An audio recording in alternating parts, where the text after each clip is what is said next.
Bom dia, irmãos. A graça e a paz do Senhor Jesus Cristo sejam conosco. Amém? Alegria poder expor a palavra do Senhor mais uma vez aqui, com essa igreja tão querida por nós. E trago um abraço da Igreja Presbiteriana do Afonso Pena a todos vocês. E, sem mais delongas, vamos ler o texto sagrado e logo em seguida vamos pedir a iluminação do Espírito Santo. Amém? Abram suas Bíblias, meus queridos, em Mateus 14, Evangelho segundo Mateus, capítulo 14. Faremos a leitura dos versículos 22 ao 33.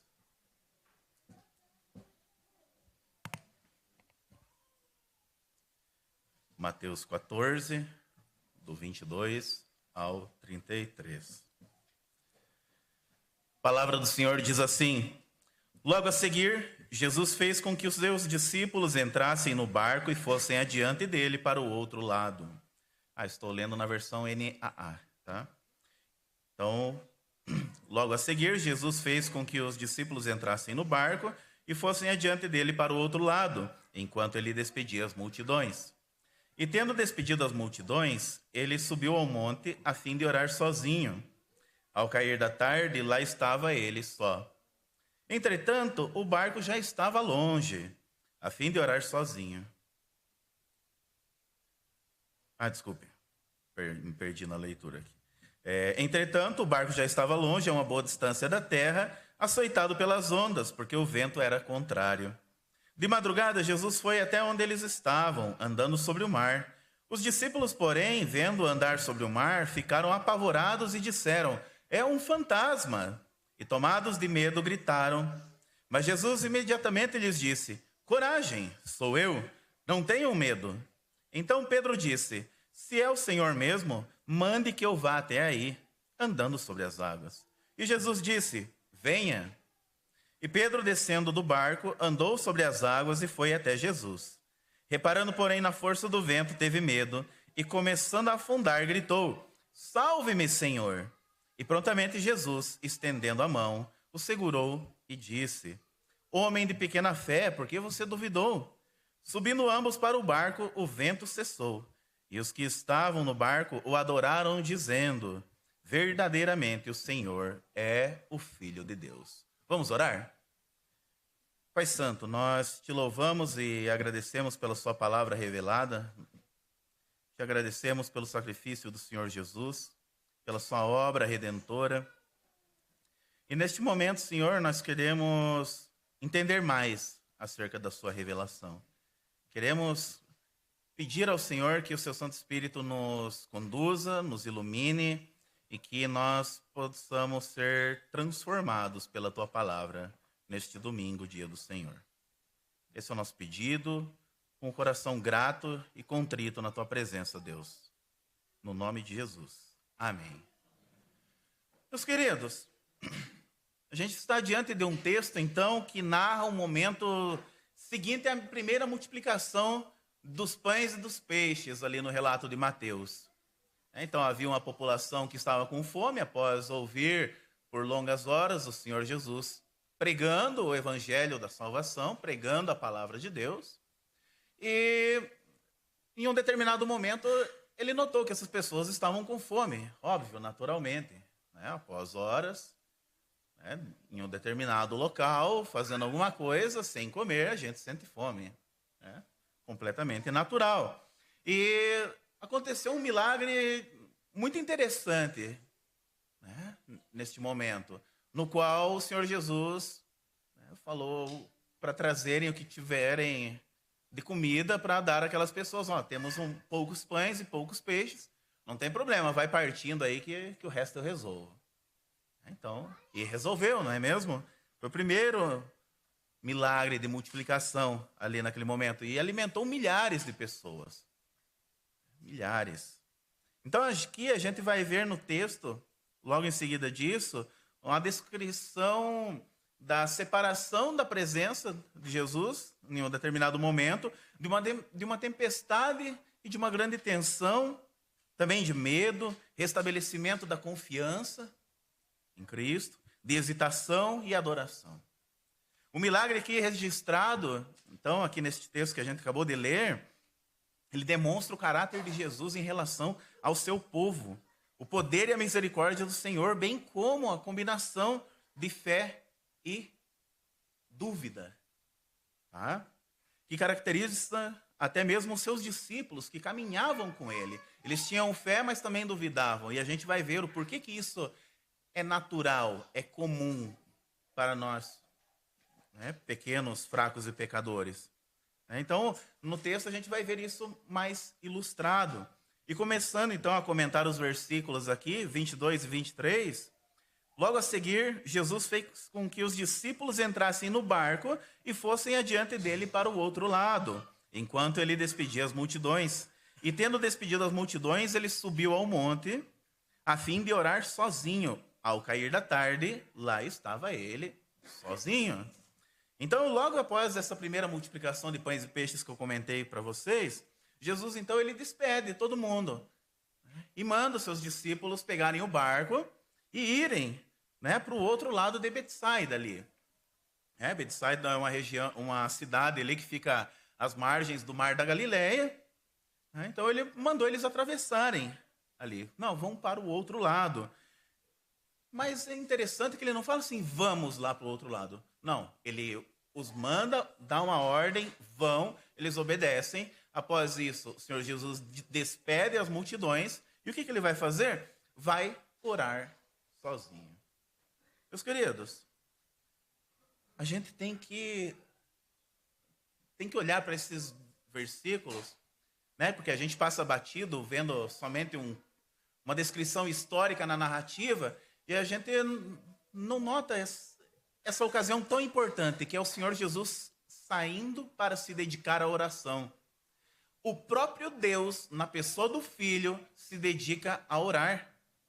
Aquele que não pecou, que não sentiu o desejo de pecar, aquele que era completamente puro e imaculado, se dedicava à oração.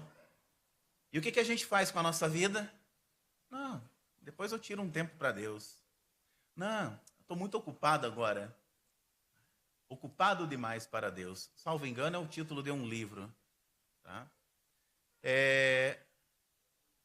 Se o próprio Deus, na pessoa do Filho, se dedicava à oração para ter comunhão com o Pai, quem dirá nós? Pequenos, fracos, pecadores, manchados pelo pecado, que carecemos diariamente da graça de Deus. O nosso clamor, todos os dias, deve ser para que Deus quebrante o nosso coração e encha o nosso coração, nossa alma de anseio por se comunicar com Ele. Como que eu vou querer morar por toda a eternidade com alguém que eu não converso? Não é mesmo? É que nem quando o cidadão quer, né, tá apaixonado pela varoa ali, aí começa a conversar com ela todos os dias. Não, porque eu te amo, vou te amar por toda a minha vida. Nossa, eu quero te amar que nem Jesus amou a igreja.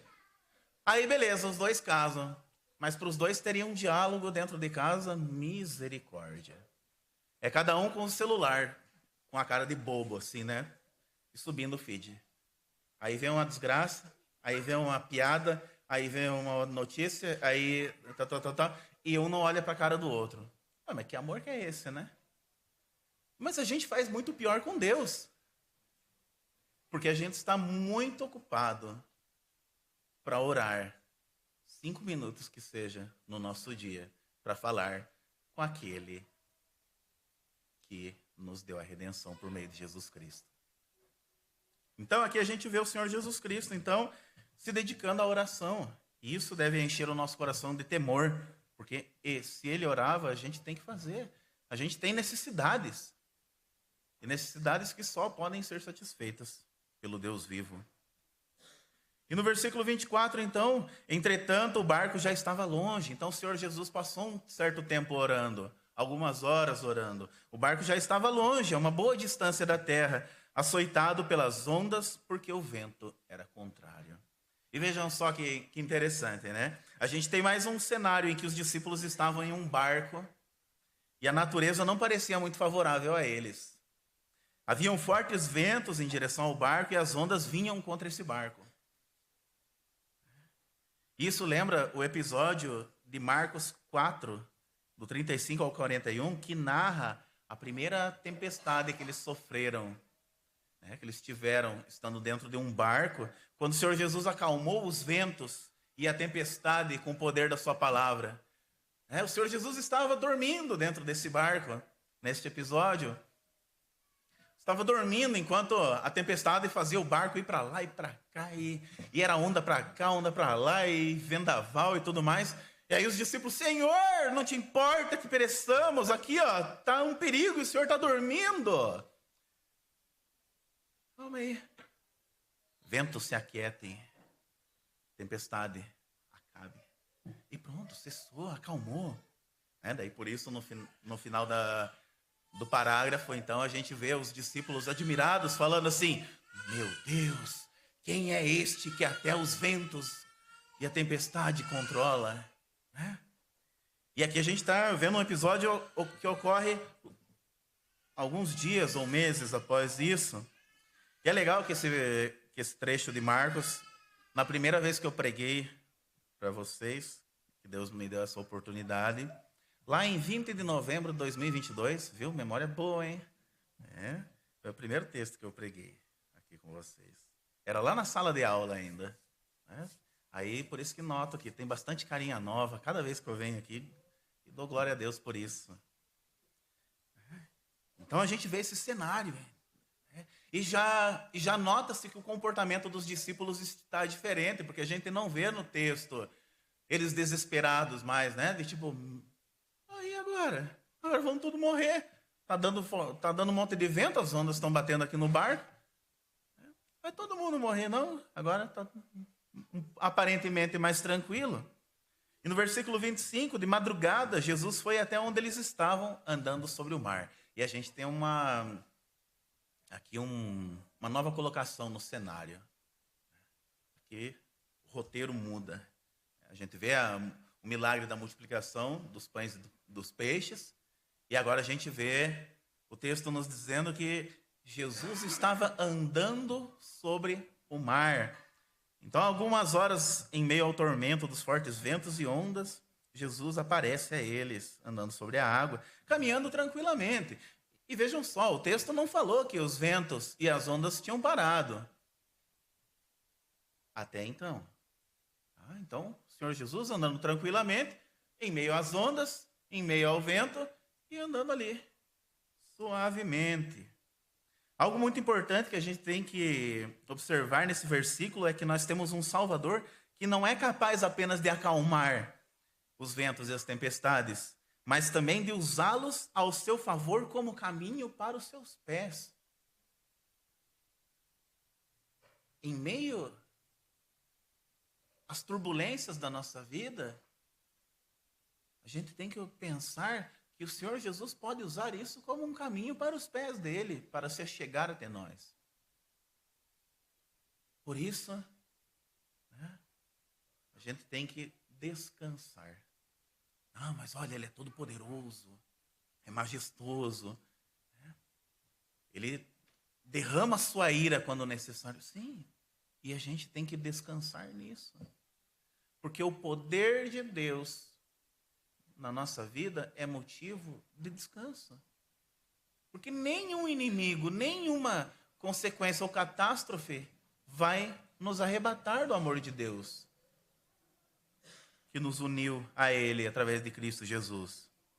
A gente vê aqui que a própria natureza, com as suas leis criadas e providas e mantidas em funcionamento por Deus, age como testemunha e mensageira do Rei do Universo. Toda a criação proclama a glória de Deus. O firmamento da terra, as águas do mar, todos os ventos, o fogo que sobe e que desce, declaram a glória de Deus. Os animais, com seus mais altos cantos, bramidos, rugidos, proclamam todos os dias a glória de Deus. E a gente com preguiça de orar, não é mesmo? Versículo 26, os discípulos, porém, vendo andar sobre o mar, ficaram apavorados e disseram, é um fantasma. E tomados de medo gritaram. Ai, que susto, né? Aí Jesus, eles não podiam dizer porque Jesus não estava ali. E falar, ai meu Deus, e aí? Mas Deus que estava na água andando, e aí? Aí dificultou, né? Mas por causa da... Aí a gente tem que passar aqueles panos quentes para os discípulos neste momento, né? Porque por causa da pouca luz da noite, provida apenas pelo brilho do luar, né? Entre as nuvens, os discípulos, com a sua visão turva, viram algo semelhante a um homem vindo em sua direção. E convenhamos, vindo algo que parece um ser humano, passando pelo meio da neblina da noite ali, duvido que todo mundo aqui ia ficar tranquilo, falando assim, não, isso daí é Jesus que está vindo aí, tá sossegado. Duvido. Eu acho que eu... Né, de noite, a gente sente um ventinho diferente, já quer cobrir os pés e a cabeça, né? Como se cobertor fosse proteção antidemônio, né? Na hora do sono. Pior ainda quando tem terror noturno, né? Deus que me livre. Isso, se assustaram, é perfeitamente natural. Então a interpretação deles do que estavam vendo naquele momento é perfeitamente compreensível. Né? Afinal de contas, quem imaginaria, não é mesmo, ver um homem andando sobre as águas, né? E numa situação dessa? Mas vejam só que interessante. Né? Agora trazendo para um cenário, trazendo para um outro contexto. Né? Quantas vezes a gente se depara com algum tipo de situação na nossa vida em que Deus está trabalhando e a gente amaldiçoa essa situação? Em que Deus está operando no nosso coração, está às vezes nos disciplinando, mas a disciplina de Deus é bênção para os seus filhos, e a gente amaldiçoa. A gente pega e fala, não, Senhor, me livra disso daqui, mas é Ele que está trabalhando na nossa vida. Deus, me livre do Senhor, né? Como se fosse algo desse tipo. Às vezes a gente faz isso, e sem saber, às vezes sem notar. Os discípulos aqui, eles não sabiam o que estava acontecendo. Não notaram o que era. A gente entende. O Senhor tem misericórdia de nós nessas situações. Afinal de contas, já pensaram? Né? Deus está operando ali. A gente está sentindo dor naquele momento. A gente fala, Deus me livre. Me livra disso, Deus. Aí Deus pega e fala assim, não, tá bom, vou te livrar de mim mesmo. Não tem como, não tem lógica. Então... Né? Na nossa ignorância, na nossa pequenez de consciência, Deus se compadece da gente. E vamos lá. Né? E essas questões, essas dificuldades que aparecem na nossa vida, nas quais Deus está operando no nosso coração, para que a gente cresça, né?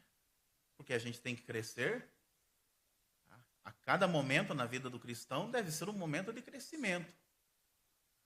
A única vez que vi o cidadão Edir Macedo falar uma coisa bíblica foi ele falar assim, a fé é como um músculo.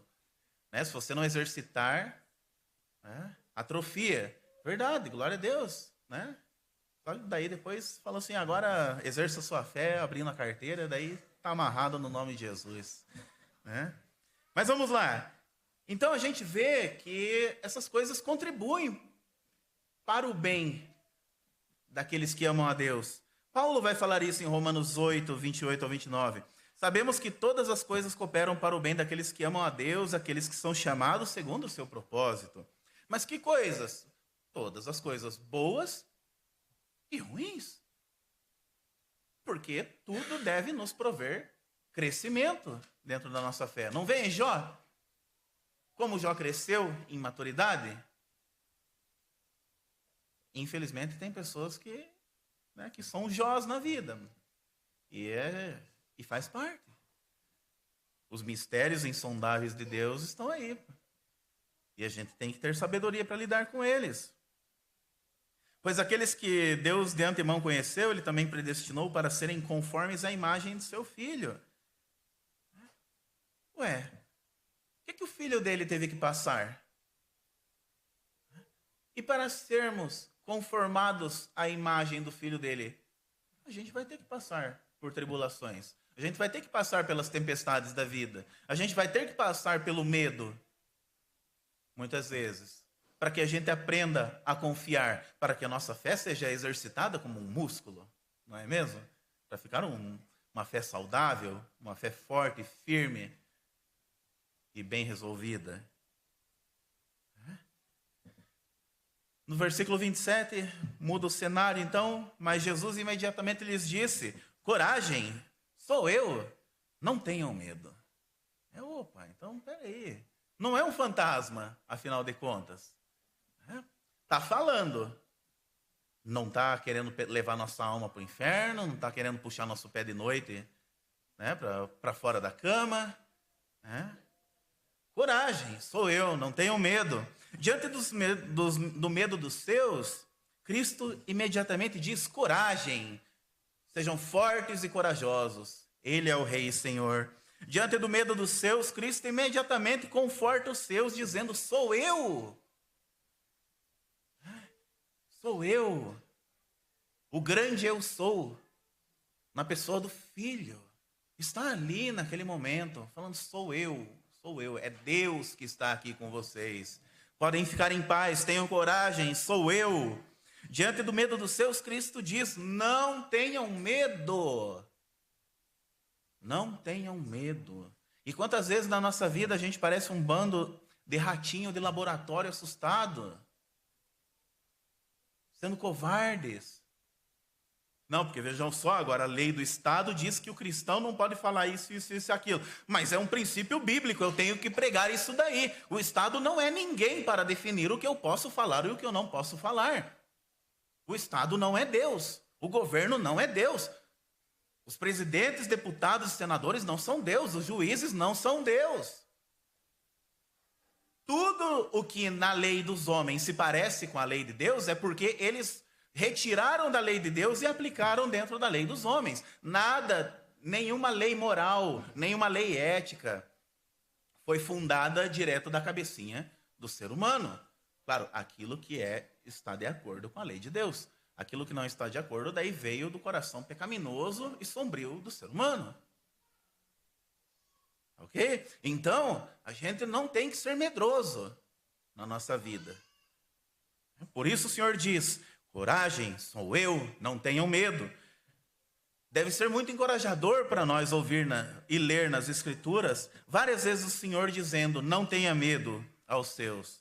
Josué 1:9, não foi isso que eu te ordenei? Seja forte e corajoso, não tenha medo, nem fique assustado, porque o Senhor, seu Deus, estará com você por onde quer que você ande. Segundo Crônicas 32, do 7 ao 8, sejam fortes e corajosos, não tenham medo, nem se assustem por causa do rei da Síria, nem por causa de toda a multidão que está com ele. Porque conosco está alguém que é maior do que está com ele. Com ele está o braço de carne, mas conosco está o Senhor nosso Deus, para nos ajudar e para guerrear as nossas guerras. Aleluia. O povo se animou com as palavras de Ezequias, rei de Judá. Salmos 23:4, ainda que eu ande pelo vale da sombra da morte, eu não temerei mal algum, porque o Senhor está comigo. O teu bordão e teu cajado me consolam. A disciplina do Senhor nos consola. Salmo 27:1, o Senhor é minha luz e minha salvação, de quem eu terei medo? O Senhor é a fortaleza da minha vida, a quem eu temerei? A quem temeremos? Se o Senhor é a fortaleza da nossa vida. Isaías 44:8, não fiquem apavorados, nem tenham medo. Por acaso não revelei, anunciei isso a vocês há muito tempo atrás? Vocês são minhas testemunhas. Será que há outro Deus além de mim? Não há outra rocha que eu reconheça.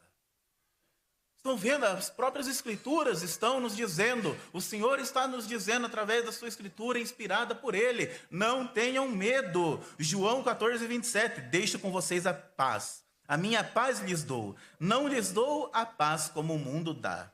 Que o coração de vocês não fique angustiado nem com medo. 1 Pedro 3,14, mas mesmo que venham vocês a sofrer por causa da justiça, vocês são bem-aventurados. Glória a Deus. Não tenham medo das ameaças e nem fiquem angustiados. Quão valioso foi o conforto que os discípulos receberam naquele momento. Não tenham medo, fiquem tranquilos, sou eu. Coragem. E a gente, quando se depara com a situação, com algo que nos assusta, aí a gente foge até mesmo de Deus. Mas é consequência do nosso coração que acaba olhando para outro lado e não olha para o Deus vivo. A gente tem o costume feio de nos distrair muito fácil. Qualquer besteira na nossa vida tira o foco dos nossos olhos, do nosso coração, de olhar para Deus e nos leva a nos concentrarmos nas coisas terrenas, como se estas fossem eternas, como se estas fossem nos pertencer na vida por vir. 28 e 29, então Pedro disse, e esse Pedrão é uma figura, né? Sempre aparecendo em momentos peculiares. Então Pedro, né? Aquele rapaz simpático, às vezes meio mal-humorado e uma bênção, mas também às vezes precisando levar uma na orelha, né? Ele disse, se é o Senhor mesmo, mande que eu vá até aí, andando sobre as águas. Jesus disse, venha. E agora? Né? E Deus fala, venha. E Pedro, descendo do barco, andou sobre as águas e foi até Jesus. Mas a gente tem que olhar, não de uma forma cômica aqui, a situação de Pedro. Porque esse se de Pedro não é um se condicional, né? Não é uma expressão de uma dúvida naquele momento. É como se Pedro estivesse dizendo, já que é o Senhor, então manda eu ir aí, né? E daí eu ando sobre as águas também. Sinal que Pedro já confiava no poder do Senhor Jesus. Por quê? Então é o Senhor, beleza, me chame e me mande andar sobre as águas. Por quê? Porque eu sei que se o Senhor mandar, eu por elas andarei. Então, isso já nos mostra uma consciência de dependência do Senhor. Vamos fazer uma defesa de Pedro aqui, né? Então, Pedro já tinha consciência da sua dependência do Senhor. E muitas vezes na nossa vida a gente tem essa consciência. A gente tem que ter essa consciência todos os dias, toda hora e todo momento. Mas acaba que a gente faz isso muito esporadicamente. Tá? Mas vamos lá, então Pedro estava ciente, estava consciente da sua dependência do poder de Cristo. E ele entendeu que fora do poder de Cristo ele não seria capaz. Afinal de contas, ele não falou assim, calma aí, senhor, que eu estou indo aí, ó. O senhor vai ver que eu sei andar sobre a água também. Não fez isso, né? Afinal de contas, Pedro não era um personagem de um desenho animado, sei lá, do Naruto, Dragon Ball Z, que seja. Né? Não andava, né? Não era um personagem de desenho animado. Não pode falar desenho animado, né? É anime. Né? E vamos lá, então. Versículo 30, seguindo ali, aí a cena muda. O contexto geral muda. Por quê? Porque daí Pedro andando por sobre as águas e estava vindo. Né? Onda para lá, onda para cá, o vento batendo. E reparando, porém, na força do vento, ele teve medo. E começou a afundar. Ele gritou, salve-me, Senhor. Vejam só esse versículo. Quanta coisa maravilhosa que ele mostra para a gente. Ele confiou no poder do Senhor Jesus. O Senhor, manda que eu vá aí, que eu vou andando. Então venha. Beleza, estava indo. Aí houve uma quebra na cena, na história da fé de Pedro, na qual ele sentiu o vento e ele parou de prestar atenção no Cristo que estava diante dele. E daí, esse vento está muito forte. Aí começou a cair. Pedro reparou, então, começou a cair. Enquanto ele concentrava sua atenção no Senhor Jesus, estava indo tudo bem. E assim é a nossa vida, meus queridos. Porém, quando ele atentou para os ventos, o movimento das águas foi tomado pelo medo, começou a afundar. Teria Pedro deixado de crer naquele momento? Será que Pedro, naquele momento, olhou assim e falou: acabou minha fé? Será que Pedro se tornou um incrédulo naquele momento? Se tornou um ateu, né? Falou assim, daí já falou assim: Darwin é meu pastor e todo mundo veio do macaco. Não. Se ele tivesse deixado de crer, por que então ele gritou para que o Jesus o socorresse? Sinal que ele não deixou de crer. Sinal de que ele percebeu que a sua fé era vacilante. Quantas vezes no meio da nossa vida a nossa fé não vacila? Porque a gente se distrai facilmente com as coisas torpes dessa vida. Quantas vezes a gente pega e começa a ficar confiante? Nossa, faz 3 meses que eu não caio nesse pecado. Agora eu estou ficando bom. Estou quase um anjo em forma de gente. Mas um terço caiu, né? Tem que lembrar disso. Não pode esquecer. Estou quase um anjo em forma de gente. Quase sendo glorificado em carne mesmo. Mas daí, no mínimo vacila, vai lá e cai. Por quê?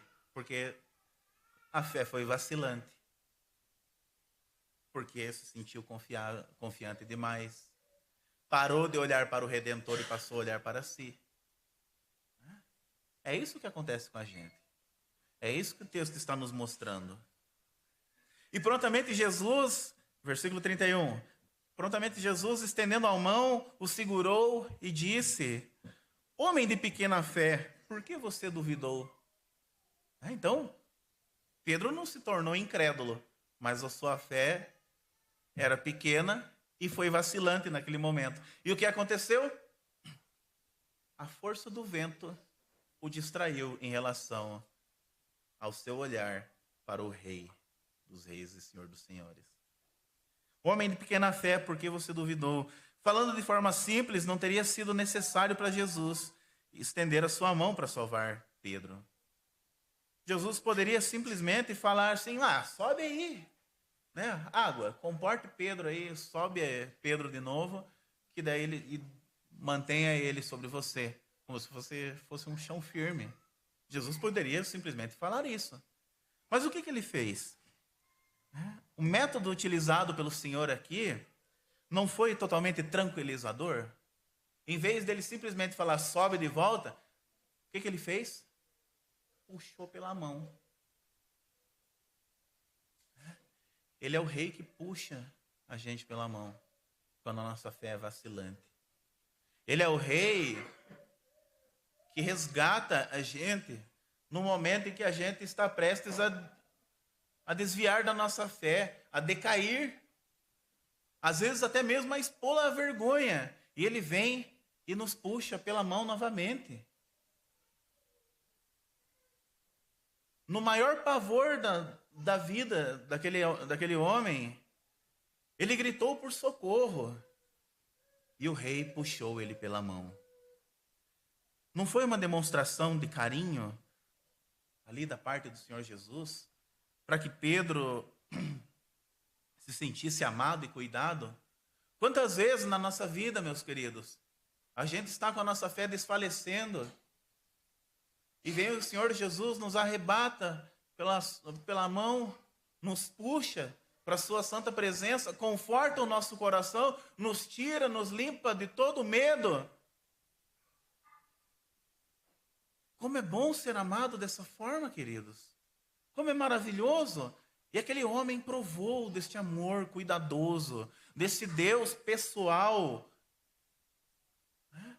O Deus no qual nós cremos não é o Deus dos gnósticos. Não é o Deus que criou as coisas, criou um relógio ali, pegou, colocou uma pilha nele ali, deu corda, tanto faz, jogou num canto e foi passear. Que nem um pai que abandona a sua família. Não, o Deus que nós cremos está presente. E no momento oportuno, no qual nós clamamos e gritamos por ele, ele vem, estende a sua mão, nos puxa do fundo do mar e fala: homem e mulher de pequena fé, por que está duvidando? Descansem nisso, queridos.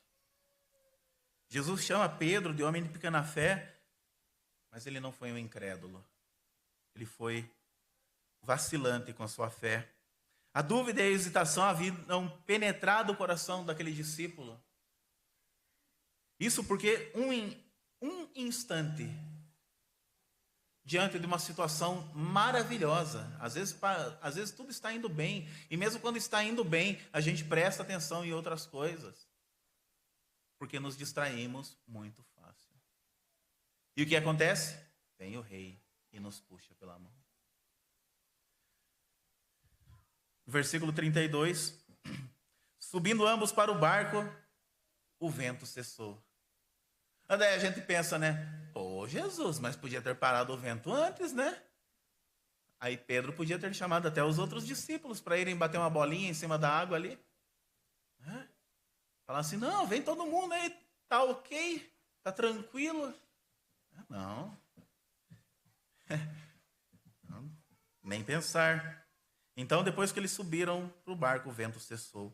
Jesus acabou, então, de mostrar o que poderia fazer uso dos elementos da natureza ao seu favor. Agora, então, ele mostra mais uma vez que é capaz de deter a fúria da natureza. Outrora, ele já havia acalmado os ventos e as tempestades que estavam atormentando a alma dos seus discípulos. E agora ele simplesmente fez os ventos cessarem assim que subiu no barco. Que demonstração maravilhosa de poder de Deus. Jesus. Então nós devemos ter muito claro, meus queridos, na nossa convicção de fé, e claro, evidente, tá? A nossa fé tem que ser algo palpável para nós. Tá? Então a gente tem que ter muito claro na nossa convicção de fé que nós não temos imunidades especiais. Tá? A gente não pode cair na cilada daquelas doutrinas diabólicas de que o crente é intocável. Ah, não toque no ungido do Senhor. É mentira. A gente vai ser tocado. A tempestade vai chegar para a gente. A dor vai chegar na vida de cada um de nós. O desespero, o pânico, tudo chegará.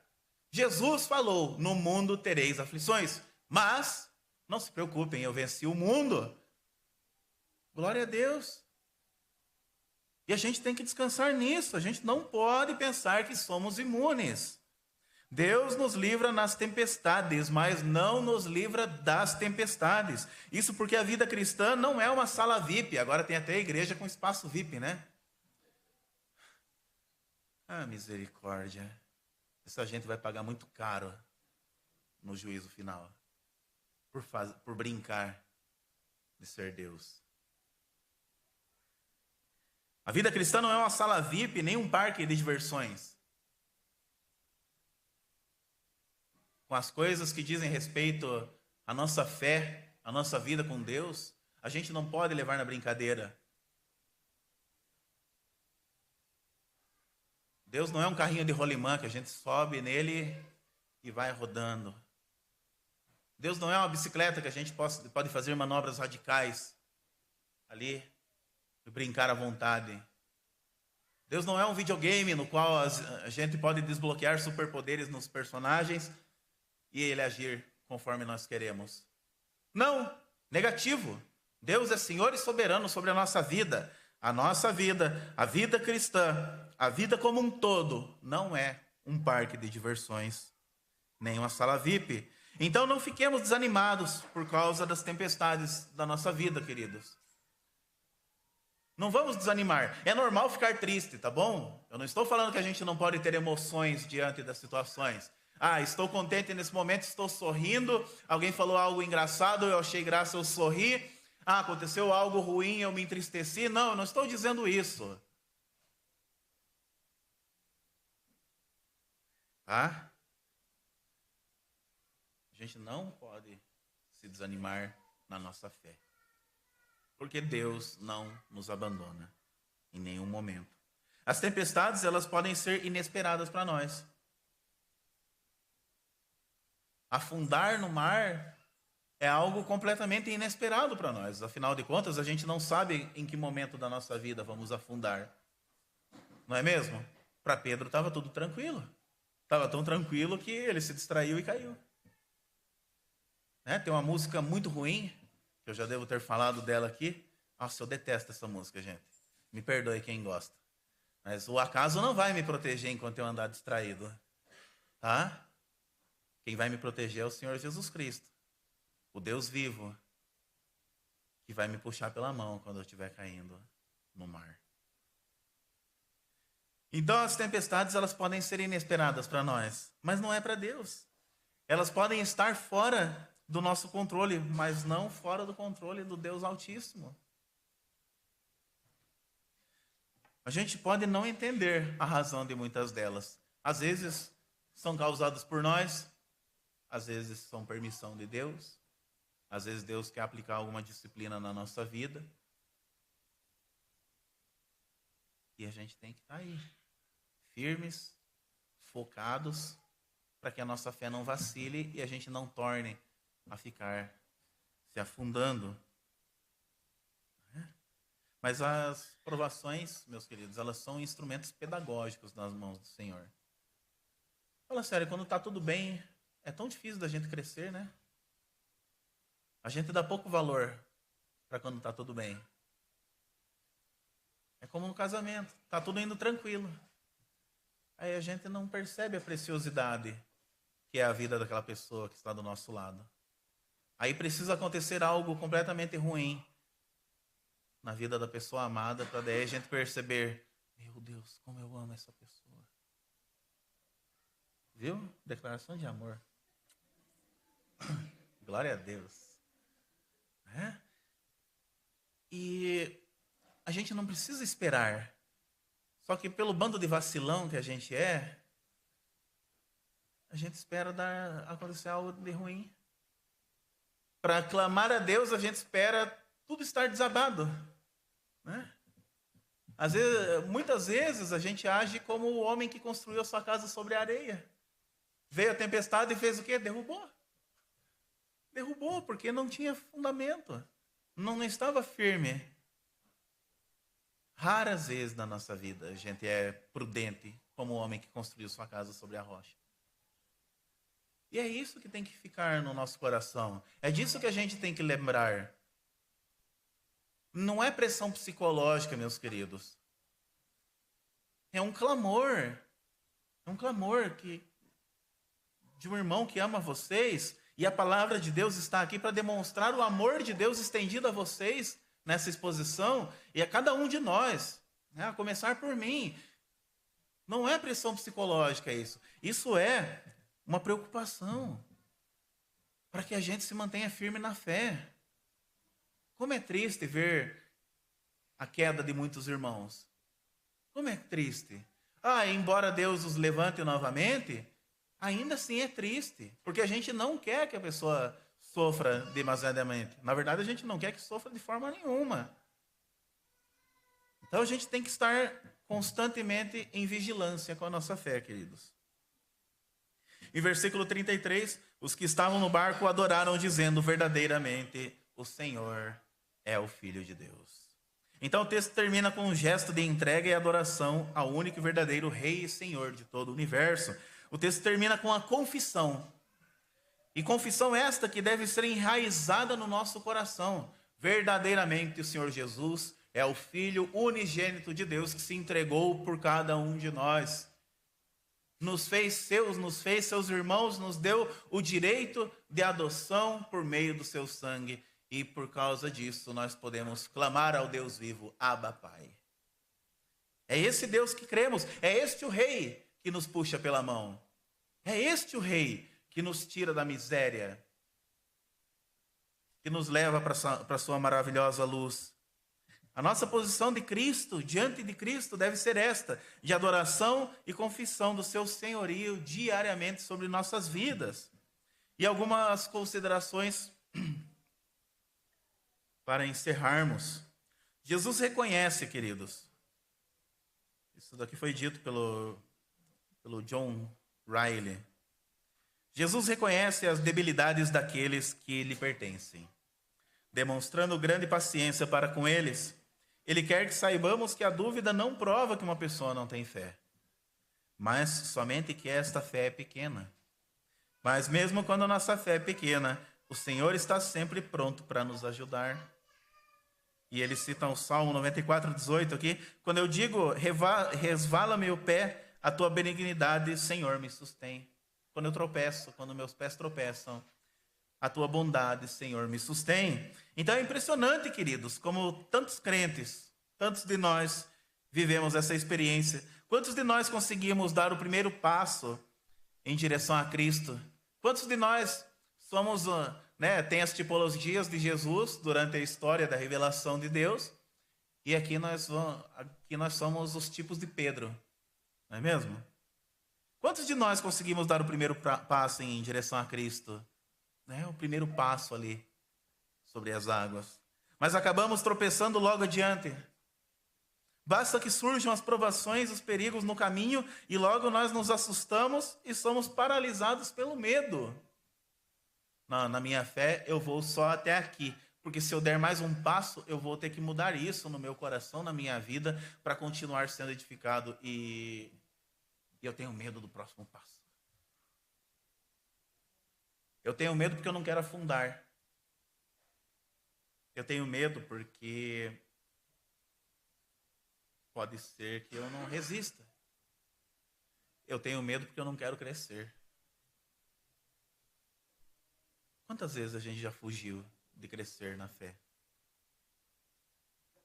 Basta que surjam provações e perigos no caminho e logo nos assustamos, e olhamos para os inimigos ao redor, para as dificuldades que nos cercam e tiramos os olhos de Jesus. Nós nos distraímos. Queridos, precisamos de uma fé centrada. Precisamos ter uma fé que não se distrai. Nós não podemos nos distrair. O mundo vai nos engolir se a gente se distrair. E qual que é o resultado? A gente começa a afundar. O coração se abate, as esperanças vão se evaporando, queridos. A coragem desaparece. Mas isso por quê? Por que isso? Ué, a gente acha que Deus abandonou a gente? De forma alguma. Cristo é o mesmo. O rei é o mesmo. Desde o princípio até o fim, é o mesmo rei. O cordeiro que foi imolado para cobrir Adão e Eva, apontava para o Cristo. A fé que salvou Abraão foi a fé em Cristo. A fé de Moisés, de Davi. Não era outro Deus no Antigo Testamento, era Cristo. Cristo reina. Fixem isso no coração de vocês. Cristo reina. Cristo não vai voltar e reinar só 1000 anos e depois, que daí só nesses 1000 anos ele vai ser rei. Ele é rei desde sempre.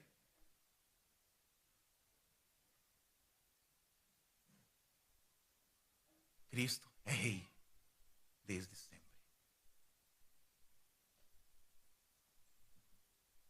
Desde a eternidade ele estava no seu mais alto e sublime trono, porque ele sempre foi rei. Ele não vai voltar para reinar. Ele vai voltar porque ele já reina. Ele prometeu buscar os seus. E por isso nós não devemos ficar com a nossa fé vacilante. Os inimigos não são mais fortes hoje do que eram ontem. A diferença, meus queridos, está no olhar. Como Pedro, nós deixamos de fixar os olhos em Jesus e damos espaço para a dúvida. Nós deixamos que os problemas e adversários nos engulam, em vez de mantermos o foco em Cristo. Porque a gente fica pensando assim, meu Deus do céu, como o diabo é poderoso. E daí? Ele é somente um anjo em meio a outros tantos que caíram. E já está condenado por Deus, por toda a eternidade. O diabo é o cachorrinho que fica na corrente de Deus. O diabo não pode fazer nada com a nossa vida. Nada que Deus não permita. E quando Deus permite, vamos descansar, ué. Afinal de contas, tudo está sob o controle dele. Tudo está sob o controle dele. A gente vê isso em Jó. São 60 maravilhosos capítulos que a gente pode ler e se deleitar e ver, meu Deus do céu, como o Senhor cuida de tudo perfeitamente. A gente pode ler a Bíblia de Gênesis, Apocalipse, e ver, meu Deus do céu, como está tudo muito bem cuidado. E ainda lá no final, a gente vai ver que a lágrima vai ser enxugada. Olha que delícia de promessa. Toda lágrima será enxugada, toda dor vai ser removida. Todo joelho se dobrará, erguerá as mãos para Ele, para glorificá-lo. É motivo de descanso. Então não tem para que a gente ficar se distraindo com as coisas daqui. Porque o que é eterno é muito mais precioso.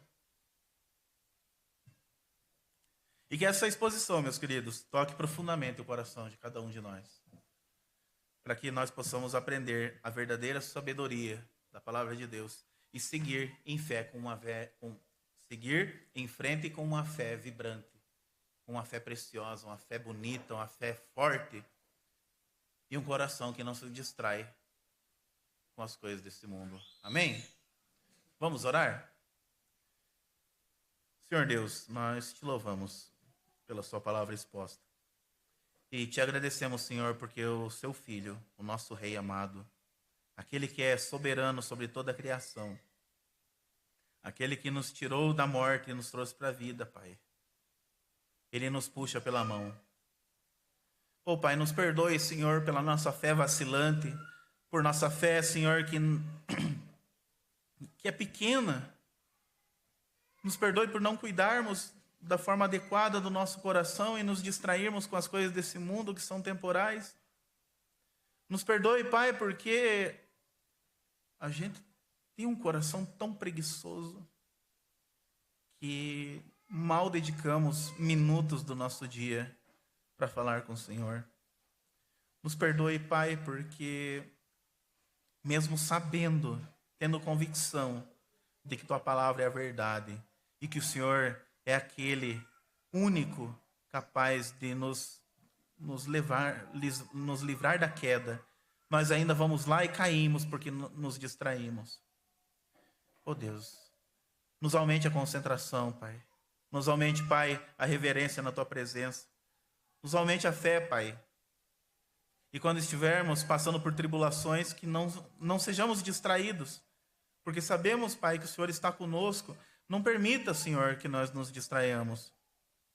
Concentra, Pai, o nosso coração, que o Seu Santo Espírito nos constranja, nos transforme, para que a nossa fé esteja fitada em Ti, para que os nossos olhos não desviem do Cordeiro Santo, do nosso Rei, do nosso Senhor, do Leão de Judá. Deus, nos guie, Pai. Nos leva, Pai, nos conforme à imagem do Teu Filho, para que nós sejamos cada vez mais santos e cada vez mais parecidos com Ele. Essa é a nossa oração, Pai, com o coração grato, com o coração contrito. No nome de Jesus. Amém.